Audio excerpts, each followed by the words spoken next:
বিসমিল্লাহির রহমানির রহিম। ম্যাথ সলিউশনের পক্ষ থেকে আমি মোহাম্মদ আজহারুল ইসলাম বলছিলাম।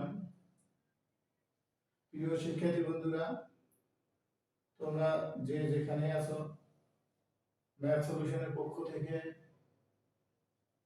রইল তোমাদের প্রতি আন্তরিক অভিনন্দন এবং সালাম। আসসালামু আলাইকুম ওয়া রাহমাতুল্লাহি ওয়া বারাকাতুহু। প্রিয় শিক্ষার্থী বন্ধুরা, আমি নিয়মিতই তোমাদের জন্য ক্লাস 5 থেকে 12 ক্লাস অর্থাৎ পঞ্চম শ্রেণী থেকে দ্বাদশ শ্রেণী পর্যন্ত ধারাবাহিকভাবে গণিতের ক্লাসগুলো আমি উপস্থাপন করব। তোমরা অবশ্যই এগুলোকে দেখবে এবং উপভোগ করে অবশ্যই ভালো লাগলে তোমরা লাইক, শেয়ার, সাবস্ক্রাইব করবে। আমার ফেসবুক পেজ হচ্ছে ম্যাথ সলিউশন পয়েন্ট, ক্লাস 5 থেকে দ্বাদশ শ্রেণী পর্যন্ত। আর ইউটিউব চ্যানেলও ম্যাথ সলিউশন পয়েন্ট।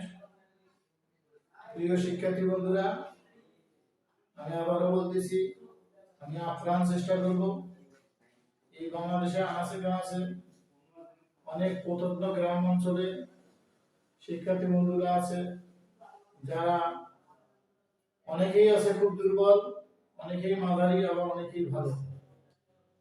তো প্রিয় শিক্ষার্থী বন্ধুরা, আশা করব আমার ক্লাসগুলো যদি তোমরা দেখো অবশ্যই অবশ্যই তোমাদের ভালো লাগবে এবং এখান থেকে তোমরা শিখতে পারবে।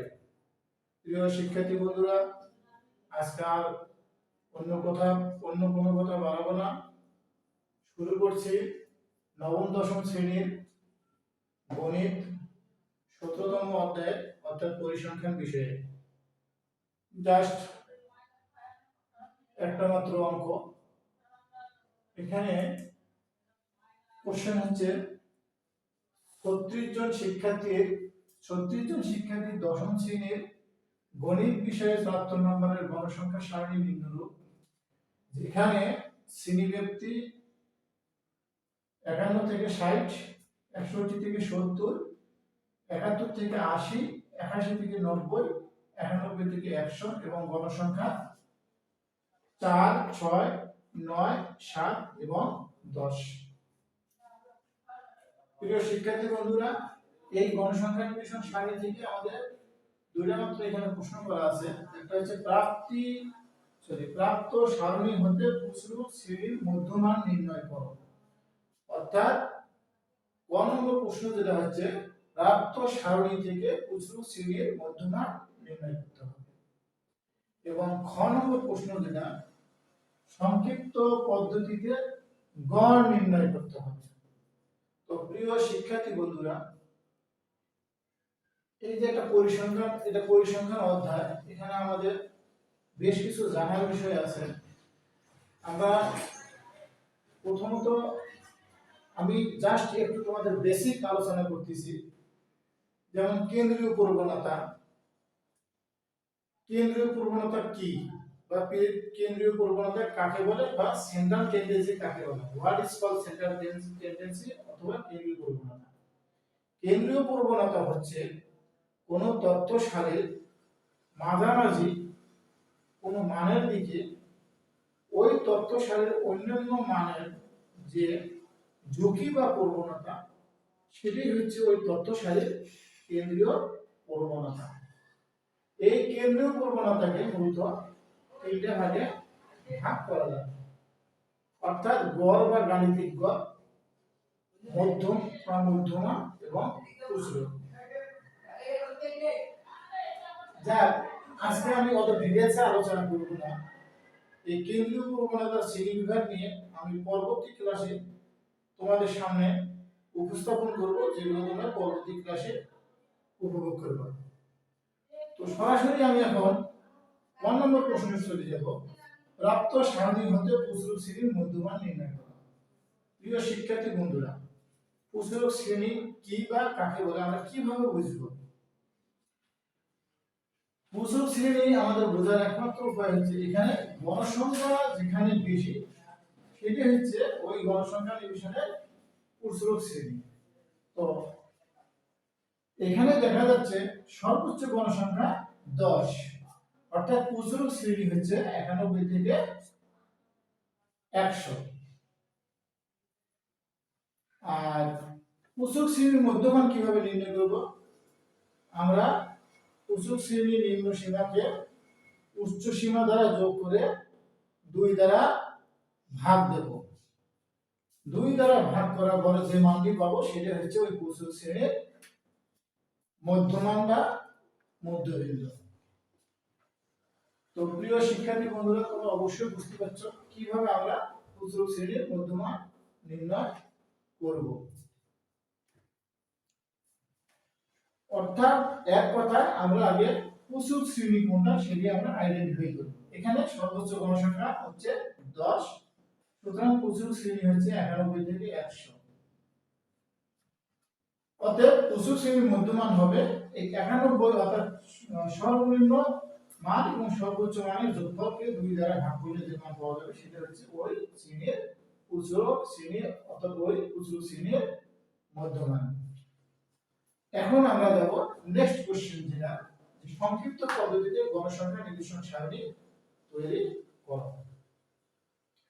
তো প্রিয় শিক্ষার্থী বন্ধুরা, এই সংক্ষিপ্ত পদ্ধতিতে গণসংখ্যা নির্দেশন সারণী এটা নির্ণয় করার আগে আবারও আমি কেন্দ্রীয় প্রবণতা বিষয়ে একটু আলোচনা করতে চাচ্ছি করব।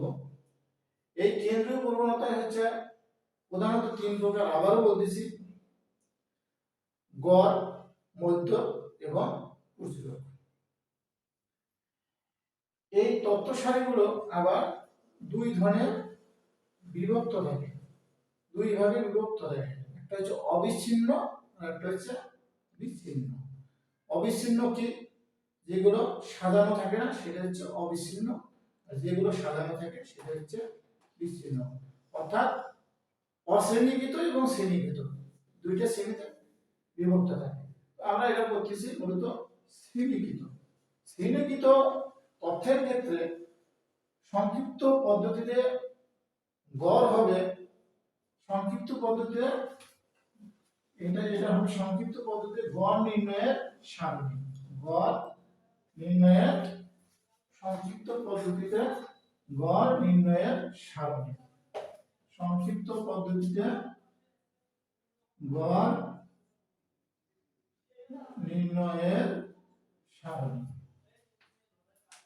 এই সংক্ষিপ্ত পদ্ধতিতে গড় নির্ণয়ের সারণী এর সূত্র হচ্ছে x bar equal to a plus summation fi ui divided n গুণন h।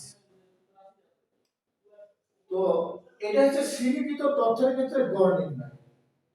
আবার অশ্রেণীকৃত তথ্যের ক্ষেত্রে গড় নির্ণয় হচ্ছে x bar equal to summation fi si divided n অথবা x bar equal to summation si divided n।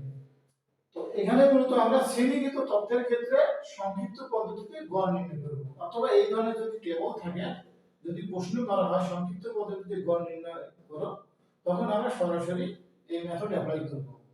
তাহলে সংক্ষিপ্ত পদ্ধতিতে গড় নির্ণয় সারণী আমরা প্রথমত শ্রেণী ব্যক্তি লিখব, তারপর এখানে আমাদের মধ্যমান লিখব। কেন মধ্যমান লিখতেছি? এই যে সূত্রটার মধ্যে সংক্ষিপ্ত পদ্ধতিতে গড়ের যে সূত্র a plus fi ui divided summation fi ui divided n গুণ h, এখানে a হচ্ছে অনুমিত গড় এবং এই যে ui ভাগ বিচ্যুতি নির্ণয় করতে আমাদের অবশ্যই মধ্যমান লাগবে, অর্থাৎ ui equal to xi minus a divided h। তারপরে সামেশন fi ui, এই যে fi এবং u এর যে গুণফল এর আমাদের সমষ্টি বা সামেশন লাগবে। এই মধ্যমান ধাপ বিচ্যুতি এই দুটো নির্ণয় করতে পারলে তাহলে আমরা সহজভাবে fi ui আমরা নির্ণয় করতে পারবো এবং fi ui এর সমষ্টি নির্ণয় করতে পারবো। এভাবে নির্ণয় করে আমরা যেগুলি আমরা সূত্র অ্যাপ্লাই করে সংক্ষিপ্ত পদ্ধতিতে গড় নির্ণয় করতে পারবো। তো প্রিয় শিক্ষার্থী বন্ধুরা, আমি আবার বলতেছি, প্রথমত শ্রেণী ব্যক্তি আমাদের টেবিলে দেওয়া থাকবে, এখান থেকে আমরা মধ্যমান বের করব। মধ্যমান কিভাবে বের করব? অলরেডি ক নম্বর প্রশ্নে আমরা জেনে ফেলেছি, অর্থাৎ নিম্ন সীমা এবং উচ্চ সীমাকে যোগ করে 2 দ্বারা ভাগ করব। প্রত্যেকটার ক্ষেত্রে নিম্ন সীমা এবং উচ্চ সীমা দুইটাকে যোগ করে 2 দ্বারা ভাগ করব। এভাবে আমরা প্রত্যেকটা শ্রেণীর মধ্যমান নির্ণয় করব। অথবা আরেকটি সহজ উপায় হচ্ছে শর্টকাট টেকনিক, যেটা আমাদের এখানে শ্রেণী ব্যবধান কত 10, তার মানে মধ্যমান যেটা আছে প্রথমে এর সাথে 10 যোগ করে করে করে আমরা এভাবে মধ্যমান নির্ণয় করতে পারব। তারপরে গণসংখ্যা আমাদের 4 6 9 7 10, অর্থাৎ মোট গণসংখ্যা হচ্ছে এখানে 36। মোট গণসংখ্যা কত আমাদের এখানে 36, এই 36। এবং ধাপ বিচ্যুতি সূত্র যেটা আমরা এই যে মানের যে মানটা একটা আছে 75.5, এটাই অনুমতি ধরব। এই ধাপ বিচ্যুতি নির্ণয় করা একটা সহজ টেকনিক হচ্ছে অনুমতির গড় যেটা ধরব, অনুমিত গড় যেটা ধরব, অর্থাৎ এর মান যেটাকে ধরব এটা ডাইরেক্টলি ধাপ বিচ্যুতির ক্ষেত্রে 0 আসবে। কেন 0 আসবে এখানে আমরা অবশ্যই ফলো করব uy ইকুয়াল টু, যেমন uy equal to xi minus a divided n। তাহলে প্রথমে xi কত আমাদের এখানে যদি আমরা 75.5 বসে দেই, 75.5, আবার এর মান 75.5 ডিভাইডেড n এর মান 36, n এর মান 36 হলে 75.5 শূন্য ডিভাইডেড 36 সমান 0। আবার যদি আমরা উপরের মানটা বসে দেই 65.5, এই ক্ষেত্রে যদি আমরা 65.5 বসে দেই 65.5, তাহলে আমাদের এখানে হবে 65.5 মাইনাস 75.5, তাহলে এখানে আসবে আমাদের 10.5। এখানে n এর মান হচ্ছে আমাদের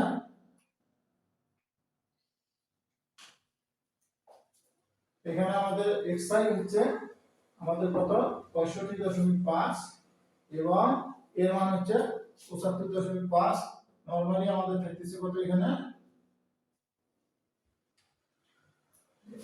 সরি ইউ ধাপ বিচ্যুতি হচ্ছে xi minus a divided h। তাহলে আমাদের এখানে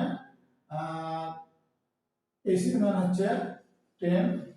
অর্থাৎ আমি আবার প্রথম থেকে বুঝাচ্ছি, প্রথমে আমরা ধরছি ধাপ বিচ্যুতির মান হচ্ছে 75.5 মাইনাস xi এর মান 75.5, এভাবে কত হবে 10 ডিভাইডেড 10 মানে 0। তারপরে আমরা 0 0 কাটা দেবে, 75 কাটা দেবে 0 ডিভাইডেড 10 মানে 0। আবার এই জায়গায় যদি আমরা 65.5 বসিয়ে দেই, 65.5 বসিয়ে দিলে কত হবে মাইনাস 10, 10 কাটা গিয়ে থাকবে হলো -1, এটা এখানে আমরা -1 লিখব। এবার নরমালি উপরেরটা -2 আসবে এবং নিচের ক্ষেত্রে +1 +2 আসবে। তারপরে আমরা এখানে a বাই uy কিভাবে নির্ণয় করলাম, এই 4 দ্বারা -2 কে গুণ করছে -8, 6 দ্বারা -1 কে গুণ করছে -6, 9 দ্বারা 0 কে গুণ করি 0, 7 দ্বারা 1 কে গুণ করি 7, 10 দ্বারা 2 কে গুণ করি 20। এভাবে আমাদের a বাই u এর সামেশন করলে আমাদের যোগ বিয়োগ করে হবে 13 অর্থাৎ 13। নরমালি আমরা এখানে সামেশন a বাই u এর মান পেয়ে গেলাম এবং অনুমিত গড় এর মান আমরা ধরে নিয়েছি 75.5, n এর মান আমাদের 36, তারপর আমাদের ac এর মান 10। এখানে 75.5 113 এবং 10 গুণ করে 130, 130 কে 36 দিয়ে ভাগ করলে 3.61, 75.5 এবং 3.61 যোগ করলে 79.11, অর্থাৎ নিম্নের গড় x বার ইকুয়াল টু হবে 79.11। প্রিয় শিক্ষার্থী বন্ধুরা, তোমরা অবশ্যই বুঝতে পারছো কিভাবে আমরা সংক্ষিপ্ত পদ্ধতিতে গড় নির্ণয় করব এবং প্রাপ্ত সারণী হতে কিভাবে উচ্চ শ্রেণীর মধ্যমান নির্ণয় করব। প্রিয় শিক্ষার্থী বন্ধুরা, আমি আবারও বলতেছি, আমার ফেসবুক পেজের নেম হচ্ছে ম্যাথ সলিউশন পয়েন্ট, পঞ্চম শ্রেণী থেকে দ্বাদশ শ্রেণী, এবং YouTube channel math solution point, পঞ্চম শ্রেণী থেকে দ্বাদশ শ্রেণী। তোমরা অবশ্যই লাইক শেয়ার সাবস্ক্রাইব করবে। ক্লাস যদি ভালো লাগে তোমরা আবার আরো বেশি করে লাইক শেয়ার সাবস্ক্রাইব করবে।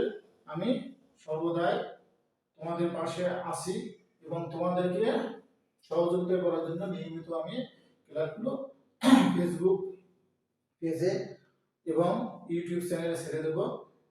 অবশ্যই তোমরা লাইক শেয়ার এবং সাবস্ক্রাইব করবে। তো প্রিয় শিক্ষার্থী বন্ধুরা, আজকে এই পর্যন্তই। তোমার প্রতি রইল আন্তরিক অভিনন্দন, সালাম। আসসালামু আলাইকুম ওয়া রাহমাতুল্লাহি ওয়া বারাকাতুহু।